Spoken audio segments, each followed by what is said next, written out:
Hi, I'm Selena. Hope you're doing well. Imagine a mafia boss, ready to propose to another woman, but then he sees his ex pushing a stroller with twins, and one of them is his own child. Don't miss the end. This story will hit your heart like a storm. Where are you listening from? Subscribe to the channel and let's dive in.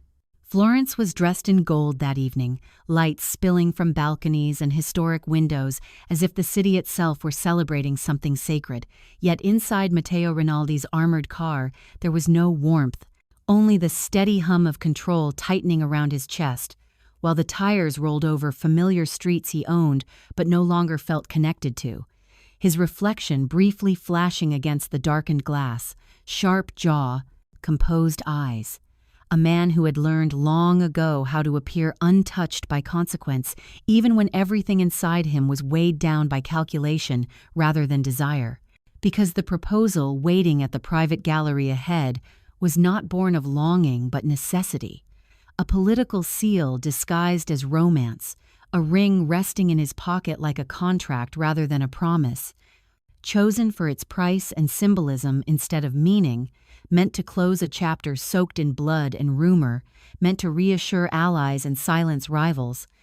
meant to convince the world that Matteo Rinaldi was settling into legitimacy while his hands were still stained beneath the tailored suit, and as the car slowed unexpectedly, forced into a halt by evening congestion near a pedestrian crossing, irritation flickered briefly across his mind before fading into instinctive observation. The habit of a man trained to scan environments without conscious effort, eyes drifting outward not because something called to him, but because vigilance had long replaced curiosity, and that was when he saw her. Standing slightly off balance at the edge of the crossing, framed by the glow of a street lamp, a woman whose posture carried exhaustion so naturally it looked permanent, one hand gripping the handle of a stroller while her shoulders sloped forward as if the weight of the day had pressed down too hard, and before recognition formed, Matteo felt a strange pressure under his ribs, a tightening he couldn't immediately name, because memory does not always announce itself politely. Sometimes it strikes the body first, and only then does the mind scramble to catch up, his breath shallow now, gaze fixed despite himself. Because the way she tucked loose hair behind her ear, the subtle protective curve of her stance, the quiet determination in the set of her jaw were movements etched too deeply into his past to belong to coincidence, and when his mind finally accepted what his instincts already knew, the world outside the car seemed to narrow, the city noise dulling as if submerged underwater, because it was Elara, not the Elara preserved in memory with soft laughter and unguarded eyes, but a version shaped by endurance, her face thinner, her beauty muted by fatigue rather than lost,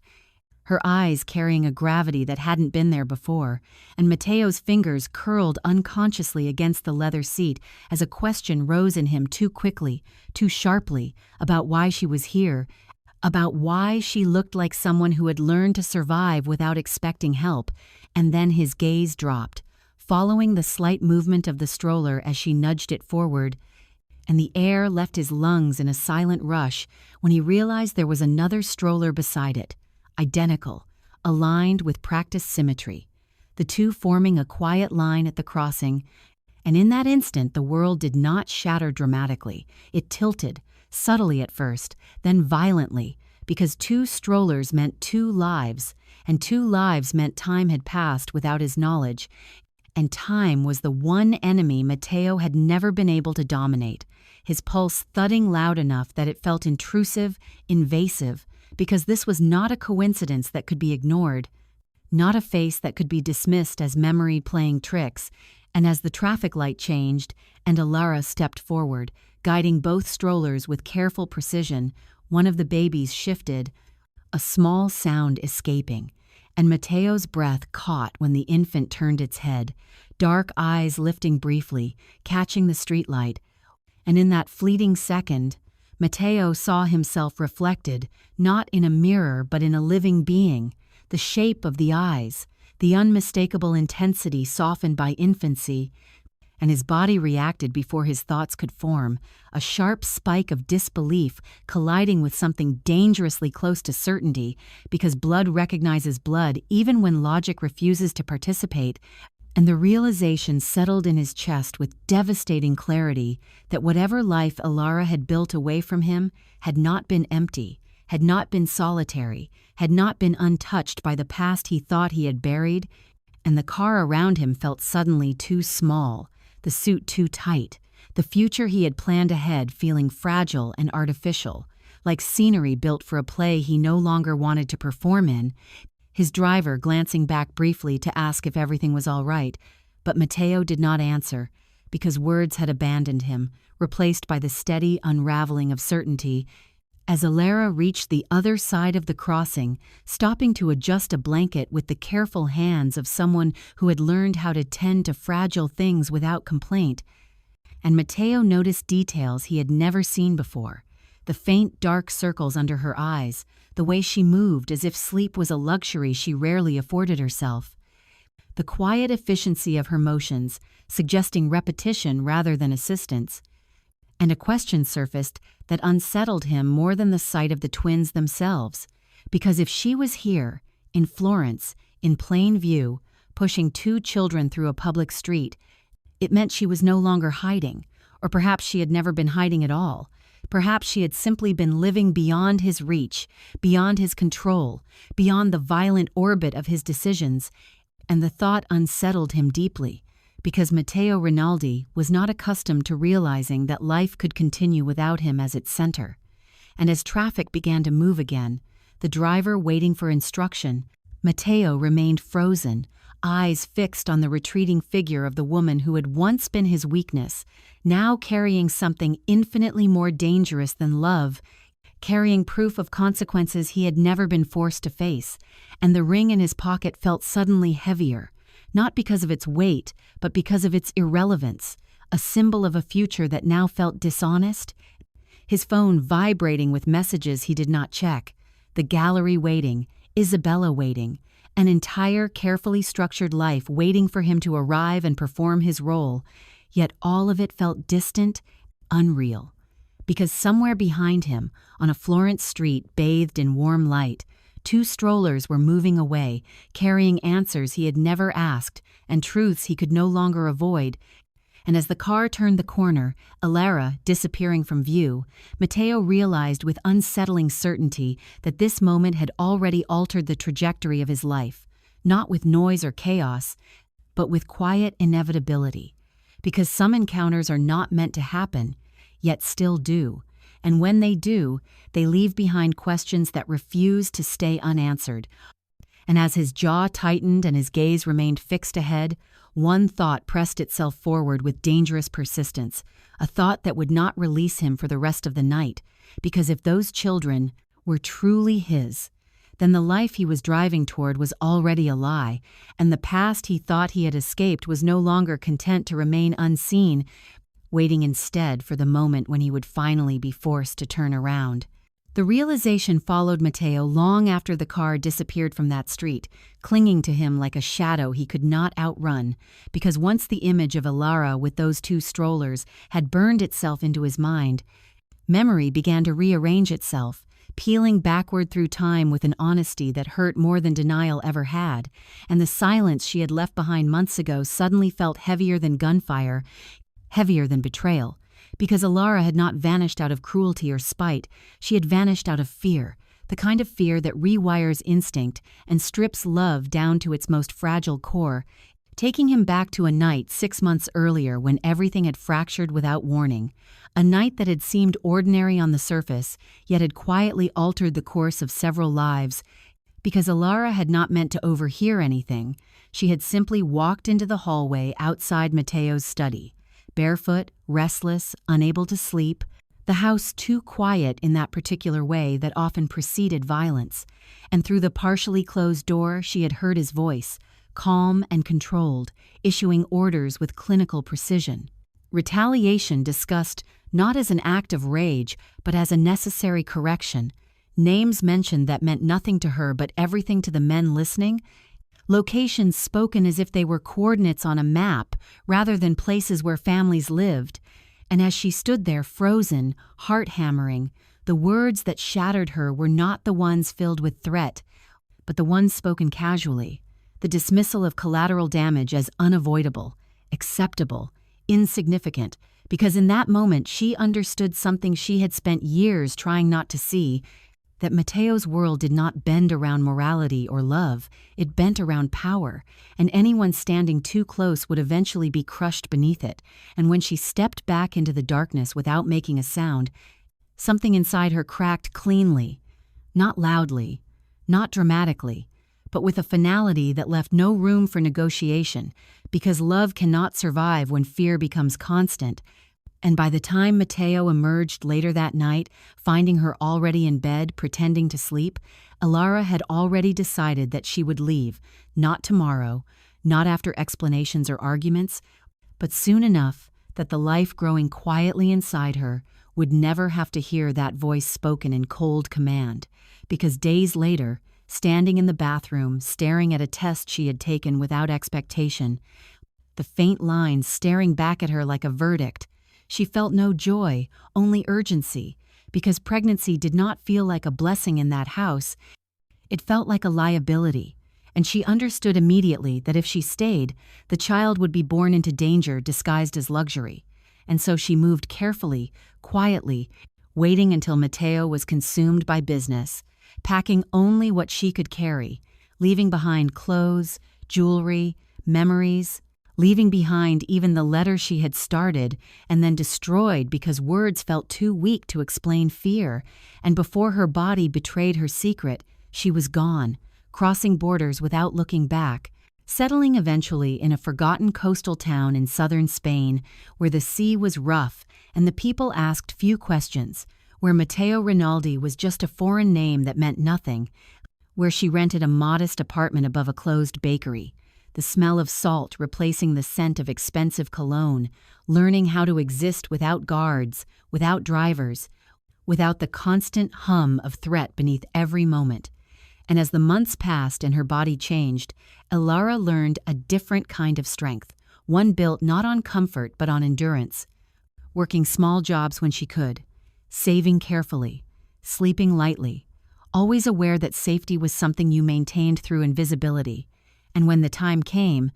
there was no one beside her in the small coastal clinic, no hand to hold, no voice to steady her breathing, just the relentless pain and the sound of waves crashing against rock outside the window, the rhythm oddly similar to distant gunfire. And as she labored alone, biting back screams because vulnerability felt dangerous even there, she welcomed two lives into the world, twins, small and perfect and terrifying, their cries filling the room with a sound so alive it almost broke her, because in that moment she understood that everything she had lost had been replaced by something she would protect at any cost. And she did not call Matteo, not once, not even when exhaustion hollowed her out, not when nights blurred together and her body ached from sleeplessness, because calling him would mean opening a door she had sealed for survival. And love, no matter how real it once felt, does not survive when fear becomes the air you breathe. And back in Florence, unaware of the truth unfolding miles away, Matteo searched for her in the only way he knew how, with resources and pressure, with men and surveillance, weeks spent tracing false leads, questioning silence, until eventually pride and anger fused into something easier to live with, convincing himself that Elara had chosen freedom,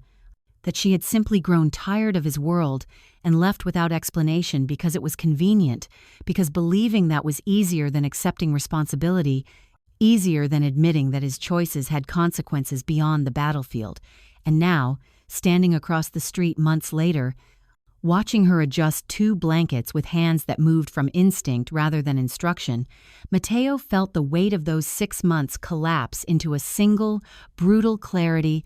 because the way she moved spoke of nights without rest. The way she positioned herself between the strollers and the street spoke of vigilance, learned through necessity. And the truth settled into him with an uncomfortable precision. She had not abandoned him. She had escaped him, escaped the violence, the fear, the inevitability of being collateral in a war she never agreed to fight. And as Elara paused briefly, sensing something without turning around, Matteo felt an irrational fear that she might look back again, that their eyes might meet a second time, and something irreversible would occur, because the distance between them now was not measured in steps or streets, but in 6 months of choices that could never be undone. And as she continued walking, disappearing once more into the city's glow, Matteo understood that the moment he had witnessed was not an ending, but an opening, because some truths reveal themselves quietly before detonating everything that comes after. And as he stood there, suspended between past denial and future consequence, one question refused to release him, tightening with every breath he took. Because if Elara had gone to such lengths to protect those children, then whatever came next would demand a choice from him that no amount of power could postpone. And the night around him suddenly felt too watchful, as if the city itself was waiting to see which direction he would turn. The night did not pause for Matteo's reckoning, because Florence had no reason to slow its rhythm for one man's unraveling, and by the time his car reached the rooftop gallery, the city had already decided this would be an evening of beauty and celebration. Light spilling upward from the terrace, music drifting into the open air, laughter rising and falling like something rehearsed. Yet Matteo stepped out of the car as if into a foreign scene, his body moving on instinct while his mind lagged several steps behind, still anchored to the image of 2 strollers, 2 small faces, and a woman who had learned how to disappear without ever truly vanishing, his face pale beneath the controlled exterior his men were used to. His pulse unsteady despite years of training that had taught him how to remain calm in far worse situations, because violence was familiar to him, but consequence was not. And the gallery greeted him with elegance, polished stone beneath his shoes, soft candlelight reflecting off glass walls. A view of Florence stretched endlessly behind the terrace as if offering approval he no longer felt entitled to, and at the center of it all sat Isabella, poised, beautiful, smiling with the kind of confidence that came from believing the future was secure, her eyes lighting up when she saw him approach, unaware that the man walking toward her was already somewhere else entirely. And Matteo forced himself to return the smile, though it felt stiff, rehearsed, because habit was easier than honesty,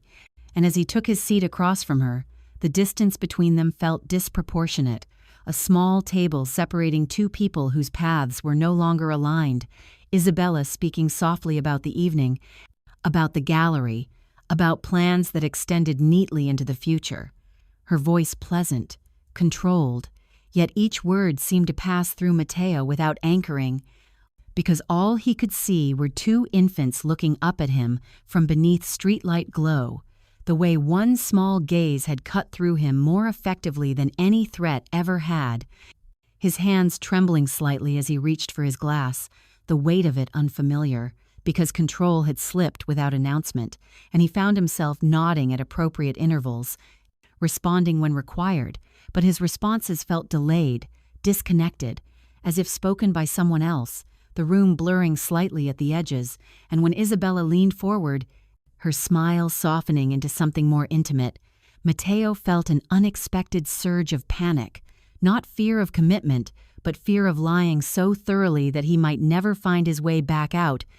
and the moment arrived faster than he expected, because the evening had been designed to funnel toward it. A pause in conversation, the music lowering just enough to draw attention, Isabella's expectant look steady and trusting, and Matteo's hand moved toward his pocket out of reflex rather than intention, fingers brushing fabric, searching for the familiar shape of the ring he had carried all day, the ring chosen weeks ago, inspected, approved. Meant to close a chapter efficiently, but instead of cold metal, his fingers met emptiness, a brief, disorienting second passing before the reality registered, his heart skipping as he checked again, slower this time, as if the ring might appear if approached correctly, but there was nothing, no weight, no symbol, no carefully planned future waiting to be unveiled, and the absence felt louder than any interruption, because somewhere between that pedestrian crossing and this immaculate rooftop, the ring had been lost, or perhaps discarded without his awareness, and Matteo understood with unsettling clarity that it had never truly belonged here, his breath catching as the room seemed to tilt slightly. Isabella watching him now with concern beginning to edge into her expression, asking softly if everything was all right, and Matteo opened his mouth to respond, but nothing coherent formed, because how could he explain that his life had just been split in two by a moment he was never meant to witness? How could he articulate that the future sitting across from him no longer existed in the way it had an hour ago? And rather than attempt a lie that would inevitably collapse, Matteo stood abruptly, the chair scraping quietly against stone, drawing the attention of those nearby, Isabella rising slightly as well, confusion now unmistakable. And Matteo apologized, the word inadequate even as it left his mouth, his tone calm but hollow, offering no explanation, because explanations would invite questions he could not answer without unraveling everything.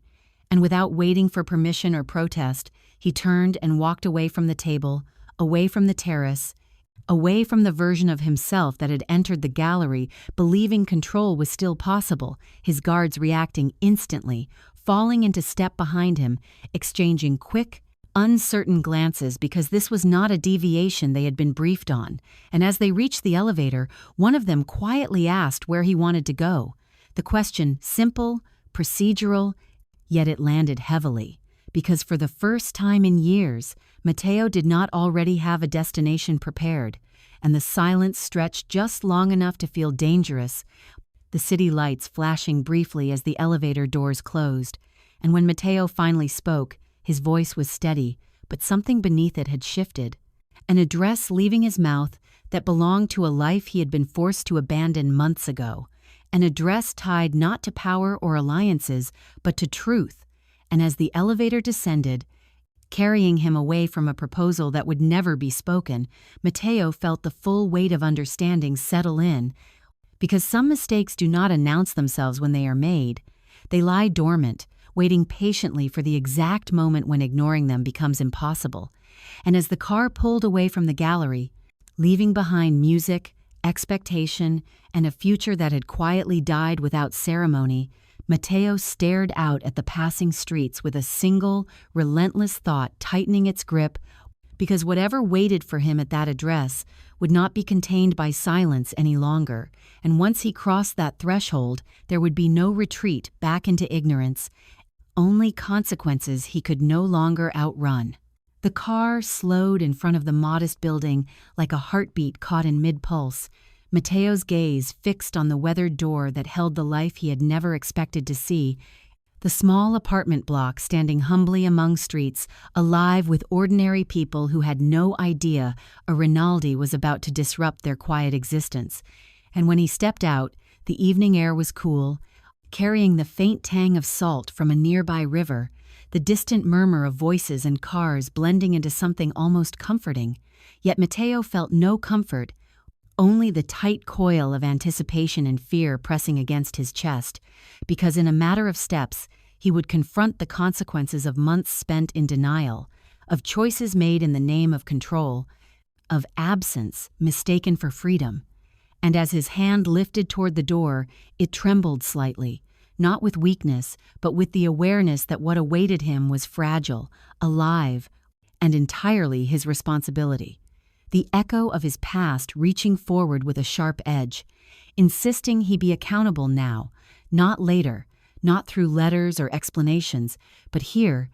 in a space where no influence, no reputation, no guards could shield him. And when the door swung open, Elara stood there as if sculpted from the months he had missed, her expression calm yet unreadable,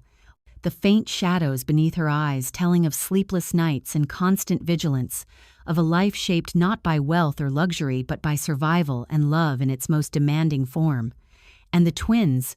sensing a presence unfamiliar yet charged with history, cried out in unison, their small voices piercing the quiet air like the sudden crack of a gunshot, startling Matteo in a way no ambush had ever done,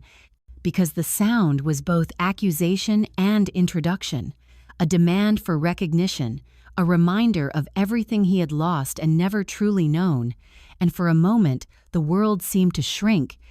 the city noise fading into irrelevance, leaving only the room, the woman, and the children whose existence he had only just confirmed. And Matteo's eyes fell on them, dark and shining, the same color, the same depth, the same intensity he had once recognized in himself, and the weight of reality struck him harder than any betrayal or attack ever had, stripping away the armor he had carefully constructed, leaving him bare, human, vulnerable, in a way that no number of deals or displays of power could ever replicate. And he whispered, almost to himself,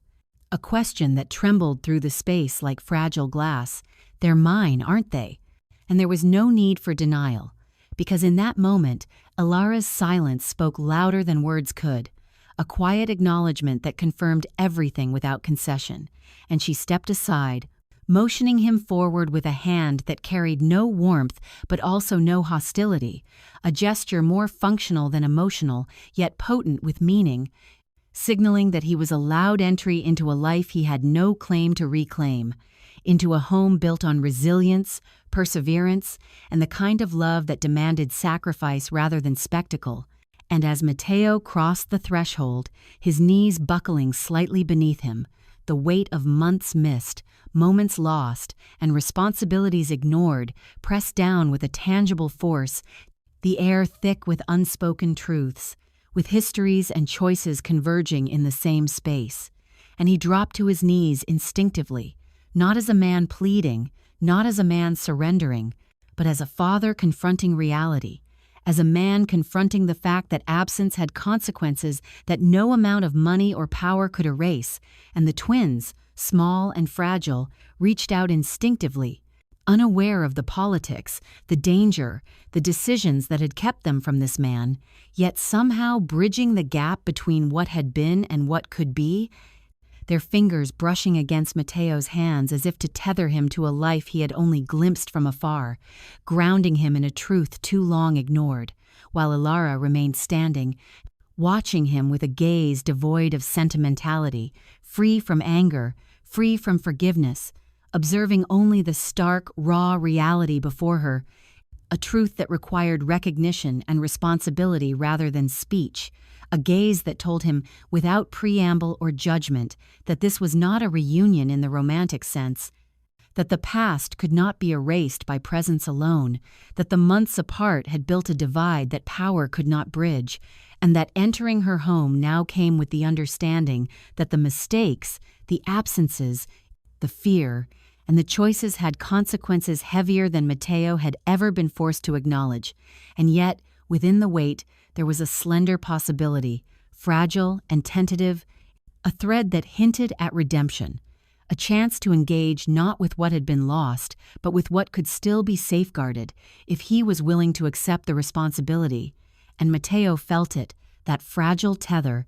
vibrating with urgency as he held the small hands of his children, the tiny grasping gestures echoing through him, carrying both accusation and hope, because in their innocence lay the clearest mirror of the man he wanted to become, yet could only reach by surrendering the illusions of control. And the room, modest and sparsely furnished, seemed to expand around him, filled with histories he could not reclaim but was now forced to confront, the walls absorbing the weight of silence, the air thick with the quiet tension of months compressed into this singular moment. And as he looked up at Elara, finally seeing her fully in the space she had built for them, he realized the enormity of what he faced, because nothing in his life had prepared him for this confrontation with truth, with consequence, with love entwined irrevocably, with fear and survival. And though his heart hammered, though his chest ached with the intensity of a guilt he had never before admitted to himself, there was no flinching, no retreat, because the door had opened and the threshold crossed, and the reckoning demanded acknowledgement, demanded presence, demanded that he, Matteo Rinaldi, reckon with the life he had helped shape from a distance, while outside, the world continued unaware, and inside, time slowed, measured only in small movements, small cries, and the silent communication of two people who had once shared love and were now bound by its consequences. And Matteo, stripped of power, stripped of pretense,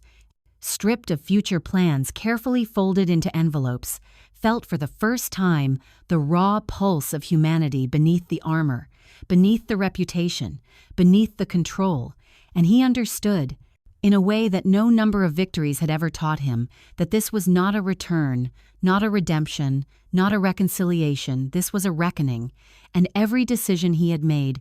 every absence he had enforced, every command he had uttered, led inexorably to this singular confrontation, the weight of months compressed into breaths, into heartbeats, into small gestures of infants clinging to him, and he knew, as he knelt on the floor of a modest home built on survival and love alone, that there was no undoing the past, only embracing the present with the awareness that the future would demand everything, and somewhere in that suspended silence, a single thought whispered, unbidden but insistent. The reckoning had only just begun. Woo! The apartment settled into a fragile silence the moment the door clicked shut behind Matteo, a quiet that was less peace than tension, a silence that carried months of absence, months of choices unmade, months of lives lived apart, and every corner of the modest space seemed to hold its own story. The faded marks on the walls from children's first explorations, the faint aroma of salt and bread from the nearby bakery below, the soft rustle of blankets as the twins shifted in their sleep, a sound that was both ordinary and infinitely precious, a reminder that life had persisted without his oversight, that time had moved forward whether he chose to notice or not, and Matteo remained frozen, knees still bent from where he had knelt moments ago,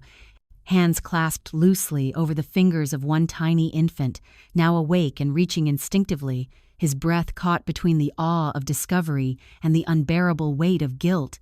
because each little movement reminded him of what he had lost, what he had failed to protect, what he had allowed fear and power to blind him to, and Elara watched him quietly, her body relaxed but her gaze sharp, not probing but assessing, a woman who had long learned how to read truth without words, and as she began to speak, her voice low, measured, carrying the kind of calm born from necessity rather than comfort, Matteo realized that what he had feared most was not confrontation, not anger, not hatred, but the raw, unfiltered truth that she would now speak, the kind of truth that could neither be negotiated nor avoided, because it was rooted in life itself, in the bodies of the children, in the months spent alone, in choices made under duress and desperation, and she began, softly, recounting everything he had missed, her words painting the nights of fear, the quiet vigilance, the constant awareness that one misstep could undo them all, how motherhood had rewired her soul, turning instincts into shields, turning tenderness into armor, turning love into a careful calculus that balanced survival with attachment, and Matteo listened, each sentence pressing against him like a weight, each pause a reminder that he had been absent, each glance toward the twins a fresh wound, because here were the consequences of his empire, his decisions, his absence made manifest in soft cries and tiny hands reaching, demanding his attention, demanding acknowledgement, demanding a presence he had not earned. And as Elara spoke of how fear had replaced love for a time, Matteo felt it as a physical ache, a hollow expanding within him that no money, no power, no apologies could fill. Yet within the hollow, there was also a spark, a realization that love had never truly left, that despite the distance, despite the silence, despite the danger that had kept her away, a thread had remained unbroken, fragile but persistent, carrying hope in its delicate fibers, and when she spoke of refusing to raise her children in blood, of shielding them from a world built on violence and power rather than choice, Matteo's chest tightened, the irony cutting deeper than any blade, because the man who had built an empire on fear, who had commanded loyalty through threat, who had once believed control was the ultimate form of love, was now forced to confront the idea that his absence had been mercy of its own kind, a mercy he had never realized, And when Matteo finally spoke, his voice breaking in a way that startled even him, he confessed what no one had ever heard him admit: the guilt that clawed at him in the dark, the nightmares that replayed without mercy, the regret that had lingered beneath his carefully constructed exterior like a shadow he had learned to ignore, words tumbling out in an uneven rush, halting and raw, because this room, these children, this woman demanded honesty in a way his power had never required, and as he spoke, one twin reached out instinctively, fingers curling around Matteo's hand with a trust that had never been earned but was freely given. And in that touch, he felt grounding, a tether to reality stronger than any wealth or influence, a reminder that while love had not saved him in the past, it might still save them all if he could step into the role he had so long avoided. And Matteo sobbed quietly, silently, the sound swallowed by the room, the sound of a man unmasked, stripped bare before the enormity of what he had missed, the enormity of what he now held, the enormity of what might still be possible. And Elara turned slightly, her back facing him as she fought to contain her own tide of emotion, torn between the man she had known, flawed and dangerous, and the father he could be, capable and tender if given the chance, yet still aware that trust was a bridge that could not be crossed lightly. And the twins, oblivious to tension but sensitive to it all the same, shifted, their tiny cries and sighs punctuating the silence, their presence both softening and intensifying the moment, because they were proof, living reminders that love persisted despite absence, despite fear, despite all that had passed. And while Matteo wept, while he confessed, while he reached for a way forward, an unseen presence lingered outside, shadows stretching across the street, eyes watching, noting, recording, the outside world creeping back into the fragile sanctuary. A quiet reminder that danger never truly left, that power had its reach, that even in this room, safety was provisional, that the reckoning might extend beyond confessions and tears. And as Matteo pressed a small kiss to the hand of the twin, whispering apologies he had carried for months, the city beyond the windows remained awake, waiting, listening, as if aware that this night had shifted trajectories in ways no one yet understood. And in that suspended space where love, guilt, hope, and fear intertwined, the first tentative threads of a fragile family began to form, delicate and uncertain, yet undeniable, yet the awareness that eyes were still watching, that lives outside this room, could intrude at any moment, that past actions had consequences beyond the intimacy of this apartment, pressed on Matteo's mind like a drumbeat of tension, because what had been spoken too late might demand action before dawn. And as he raised his gaze toward Elara, meeting hers across the quiet room, the unspoken question hung heavily: could love, born in absence and nurtured in fear, survive the shadows already looming beyond the door? The answer was not yet known, and the night itself seemed to hold its breath, waiting for the next move. The first light of morning crept through the thin curtains, painting the apartment in muted gold, and for a brief moment the world seemed to pause, allowing Matteo to savor the fragile calm that had settled overnight, the kind of silence that carried relief and danger in equal measure, because he knew instinctively that this peace was temporary, borrowed, fragile as a thread spun between the past and the present. And as he watched the twins stir in their cribs, small fingers stretching and yawns punctuating the quiet, the weight of reality pressed down with new intensity, because the moment he had crossed that threshold the night before, he had brought with him more than apologies and love. He had brought visibility. He had brought vulnerability. And in the criminal world he had once ruled, visibility equaled risk, vulnerability equaled exposure, and Matteo, for the first time in decades, felt a loathing for the power he had once craved, the power that now threatened the very lives he had come to protect. And it came to him in pieces at first, subtle cues that the outside world was already intruding, the faint vibration of his phone, the silent messages left unopened by his men, the whispers of names he once feared reduced to context, in which he now had no role except as the potential target, and the realization struck with an almost physical blow. Rival families had noticed his absence, had traced the trail of his movements, and the very steps he had taken to reach safety had marked him in the eyes of those who would not forgive, those who would not hesitate, those for whom justice was a matter of blood and calculation. And as he scanned the apartment, noting the security flaws he had never considered in his own home, he realized that by bringing himself here, he had inadvertently placed the most precious lives he had ever known in jeopardy, and the sensation of panic that gripped him was unfamiliar, raw, unlike any calculated dread he had learned to harness, because this was no longer about empires, contracts, or power. It was about infants, about Elara, about consequences he could no longer manage through intimidation, through strategy, through authority alone. And as he rose from the chair, brushing a lock of hair from his face, he caught Elara moving quietly toward the cracked line of the old landline, a phone she had insisted on keeping for emergencies, a phone that now trembled slightly in her hand, the kind of trembling that spoke not of weakness but of acute awareness of the tension that only months of survival could ingrain. And Matteo's chest tightened as he understood her actions, the way she leaned close, listening to voices through the line, muted yet distinct, fragments of speech revealing coded threats, names whispered with lethal intent, lives priced as casually as commodities, a chill crawling up his spine as the implications crystallized,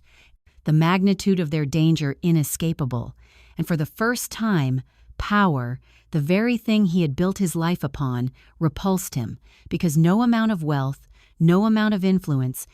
no amount of fear could shield the innocent from violence once the world had marked them.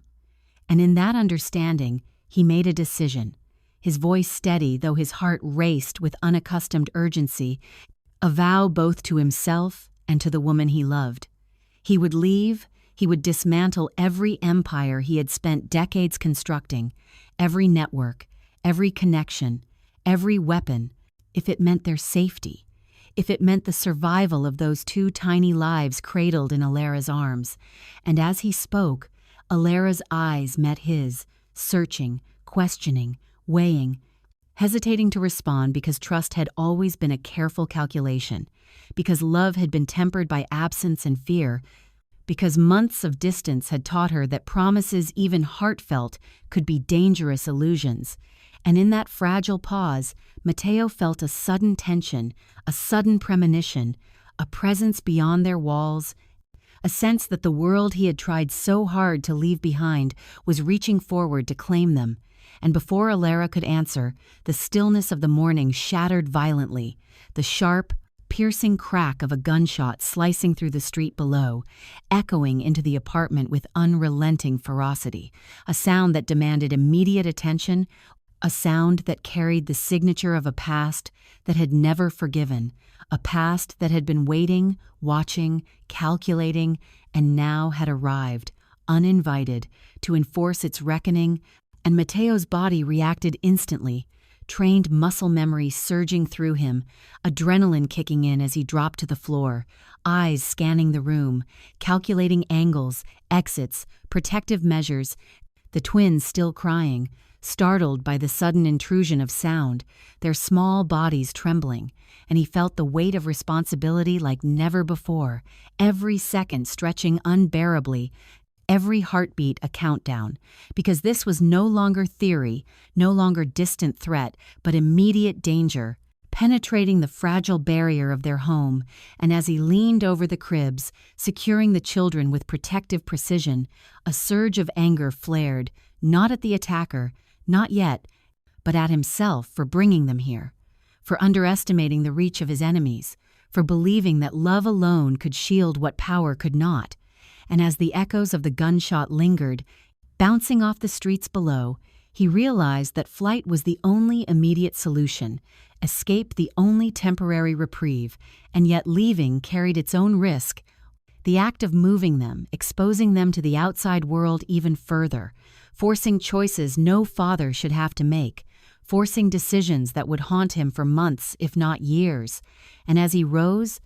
holding the twins close against his chest, feeling their warmth, their vulnerability, their innocence. A sense of clarity settled in alongside panic. He would not let fear define him. He would not allow the past to claim them without a fight. He would not let absence continue to dictate the lives he now held in his arms. And yet, as Matteo peered through the blinds, scanning the street below,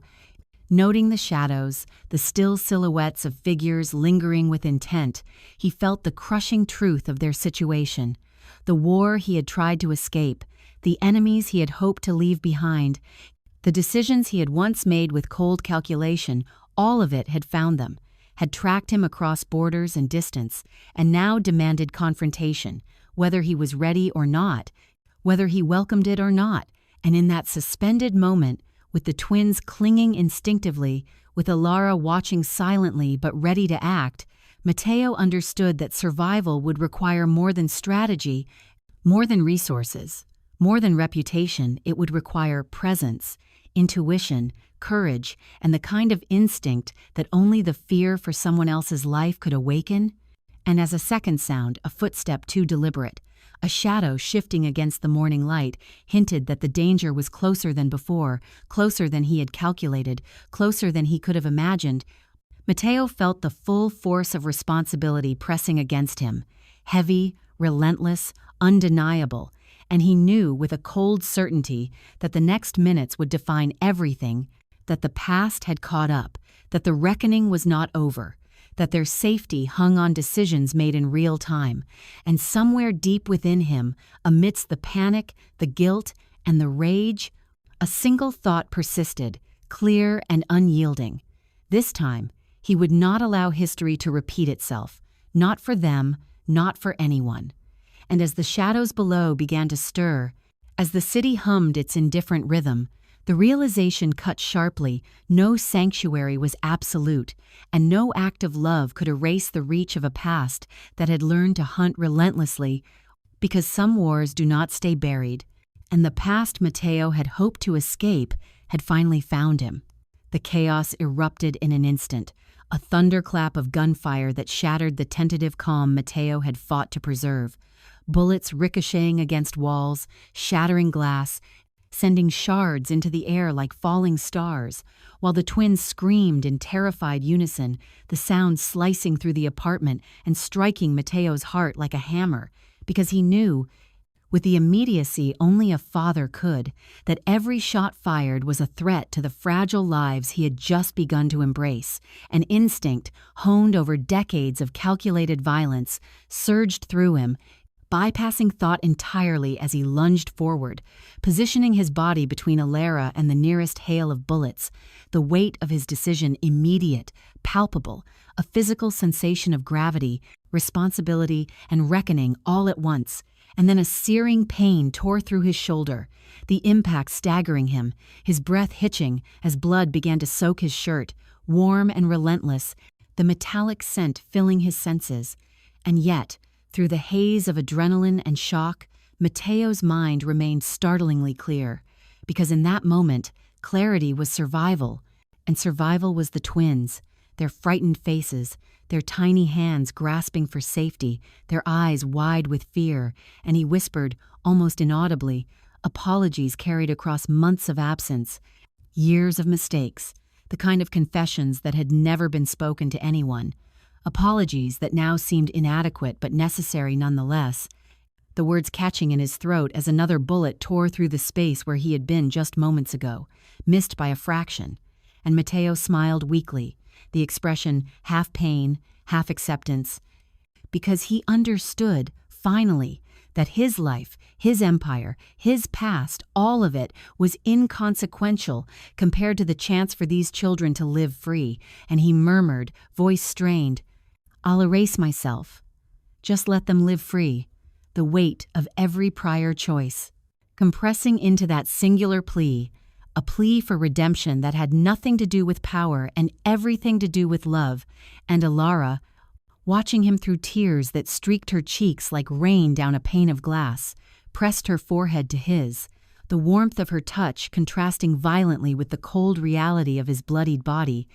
tears mixing with sweat and dust, her chest rising and falling in sync with his own ragged breathing, and in that violent, intimate contact, she understood the paradox of their lives, the terrifying knowledge that his existence could end in an instant,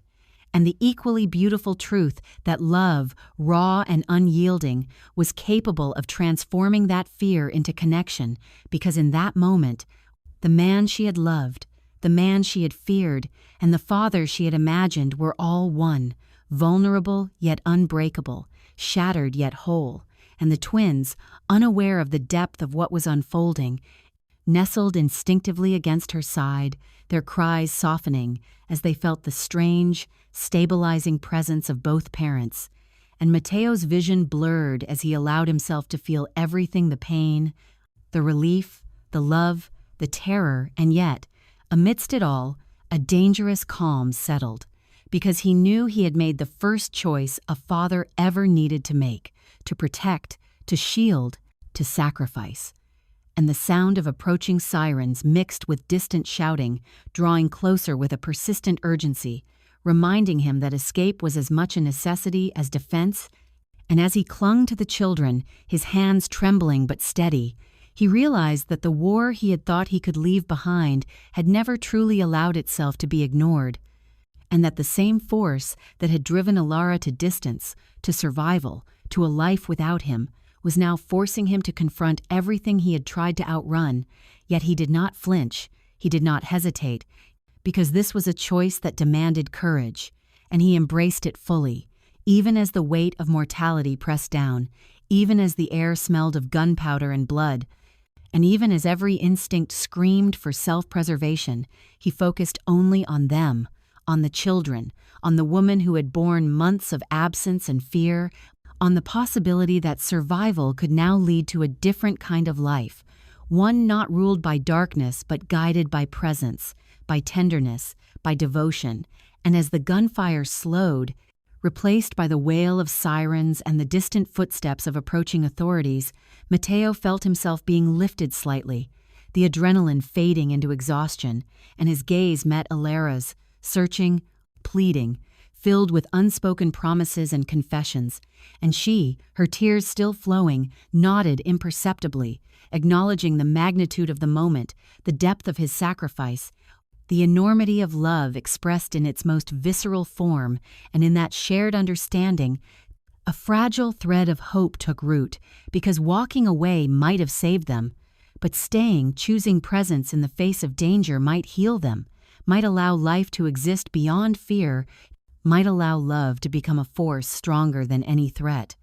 And as Matteo slumped slightly, bloodied but alive, holding the twins tightly and feeling their soft heartbeat against his chest, he realized that power was meaningless without this, that reputation was hollow without the chance to protect those who truly mattered, and that the reckoning of the past, violent and relentless as it had been, had given way to the possibility of something else, something fragile yet undeniable, something worth risking everything for. The world outside continued to pulse with danger, lights flickering in the streets as distant figures retreated into shadows, sirens drawing nearer, and the city had no knowledge of the small, blood-streaked apartment where a man had chosen love over legacy, where innocence had been defended at the cost of power. And in that moment, Matteo understood that for the first time in his life, survival was not about control. It was about connection, about choices made from the heart rather than for the empire. And as he pressed a small kiss to Elara's temple, whispering once more apologies and promises, the twins quiet now, sensing the shift. The future, uncertain and unshaped, began to feel possible because the first choice had been made, a choice rooted not in authority, not in fear, but in love. And the echo of that choice would resonate long after the bullets had stopped, long after the sirens faded, long after the past had been confronted, for love, at last, had spoken in the language only a father could know, and it had been heard. Months had passed since the night that had nearly claimed everything Matteo held dear, and the world felt different now, softer, lighter, less tainted by shadows and fear, the oppressive weight of empires, gunfire, and bloodshed finally lifted, leaving behind a space that was almost fragile in its serenity, a place where life could take root again. And Matteo stood on a grassy slope overlooking the Atlantic coast in Portugal, the wind carrying the salty tang of the ocean, brushing through his hair, tugging at his clothes, but also brushing away remnants of the past, as if nature itself recognized the transformation he had undergone. And as he looked down at the small, uneven steps of his twins, he felt a profound awe, the kind that leaves the chest tight with wonder, because these tiny beings, once fragile and hidden from a world that could have destroyed them, were now moving toward him with uncertain but determined steps, their laughter, soft and pure, scattering across the open air like sunlight breaking through clouds. And in that moment, Matteo understood the depth of what he had gained, the life that had grown in secret, the love that had endured absence, and the family that had been forged not in privilege, not in power, but in survival, in devotion, in the choice to protect and nurture above all else. And he felt a warmth that he had not known in decades, a lightness in his chest that had nothing to do with victory or control, but everything to do with humanity regained. And as one twin fell briefly, only to be steadied by Elara's gentle hands, he felt an unfamiliar tremor in his heart, a mixture of fear and pride, because every stumble, every tentative step, every glance toward him was a reminder that life could be both terrifying and beautiful, fragile yet resilient. And he realized how much he had missed in the past, how much the pursuit of power had cost him, how much the absence of tenderness had left him hollow. And now, surrounded by the laughter of children, the soft murmur of waves, the gentle breeze, he felt the possibility of healing, of growth, of something that was not defined by shadows, by fear, by the demands of an empire, but by choices made from the heart, by presence, by love. And he turned his gaze toward Elara, standing a few steps away, the light of the afternoon catching the soft waves of her hair, the faint smile touching her lips, a woman not fully healed but stronger for the trials she had endured, a woman who had learned that love could be tempered by fear yet still survive. And Matteo, watching her, felt the same surge of emotion he had felt years ago, the kind that no negotiation, no strategy, no dominance could ever replicate. And he knelt on the grass, hands steady for the first time in a long while, reaching into his pocket and producing a simple ring, unadorned by extravagance, unburdened by expectations, a symbol not of empire or power, but of choice, of devotion, of honesty. And as he held it out toward her, his voice calm yet resonant, carrying every ounce of intention, he said, "I choose you without power," a declaration untainted by wealth, untainted by fear, untainted by the mistakes of the past, a promise made purely for the future. And Elara, her eyes glistening, stepping forward with measured grace, understood that the weight of forgiveness was not the measure of this moment, that love did not require reconciliation of every past wrong, that love could thrive in honesty and vulnerability. And she nodded, her voice breaking only slightly as she said, "Yes," not because the past was forgiven, but because the future they could build together was genuine, grounded, free from deception. And in that instant, Matteo felt the release of decades-long tension, the quiet satisfaction of a reckoning completed, not with violence or dominance, but with presence and choice. And the twins, sensing the shift in the energy around them, ran toward him with unsteady but determined steps, laughter filling the space between father and children, their small hands reaching up to grasp his, and Matteo lifted them into his arms, feeling their warmth, their trust, their fragile yet boundless love. And in that simple act, he felt the enormity of life itself, the miracle of existence untethered from fear, the beauty of moments earned rather than commanded. And as Elara joined them, resting her hand lightly on his shoulder, he realized that this was a different kind of empire, one built not on intimidation, not on weapons, not on control, but on connection, on presence, on tenderness, on choice. And the wind whispered through the open fields, carrying the laughter of children, the soft murmur of the ocean, the distant cries of seagulls, all weaving together into a symphony of life that had once seemed impossible. And as Matteo watched the twins stumble and regain their footing, taking step after tentative step toward him, he felt a profound gratitude, a clarity of purpose, an understanding that life was at its most precious when it was fragile, loved, and acknowledged. And he promised himself silently, without need for words, that he would never allow the darkness of the past to touch this light again, that every decision, every choice, every breath from this moment onward would serve this family, this love, this future. And as the sun dipped lower, painting the sky in brilliant hues of gold and crimson, the world felt expansive, infinite in possibility. And in that vastness, Matteo, Elara, and the twins stood together, a family shaped by struggle, by fear, by absence, by love, but now choosing life without shadows, choosing presence without pretense, choosing love without darkness. And as he kissed Elara's hand, her eyes reflecting the soft fire of the setting sun, he realized the truth that had eluded him for so long, that love, in its purest form, did not need power,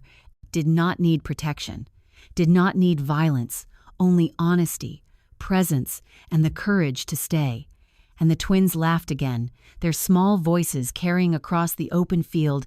echoing into the distance, a testament to survival, a promise of the future, a proof that the darkest nights could indeed give birth to the brightest dawn. And Matteo held them both close, feeling their pulse against his chest. And in that embrace, he knew he was no longer a man of empires, of shadows, of blood, but a man reborn, a father, a partner, a human capable of love that was unshackled, unafraid, and eternal.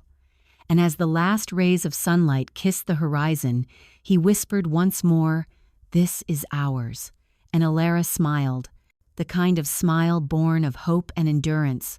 The twins giggled, the wind caressed the earth, and in that perfect, fragile harmony, Matteo finally understood that love didn't need darkness to survive. It only needed courage, presence, and the choice to embrace it fully. Wow, what a journey! If Matteo's choice, Elara's courage, and the love that survived darkness touched your heart, let it stay with you. Where are you watching from? Share your thoughts below. I'd love to hear. Don't forget to subscribe for more stories that will move your soul. And remember, love is strongest when it chooses hope over fear. Until next time, I'm Selena. Stay safe and keep your heart open.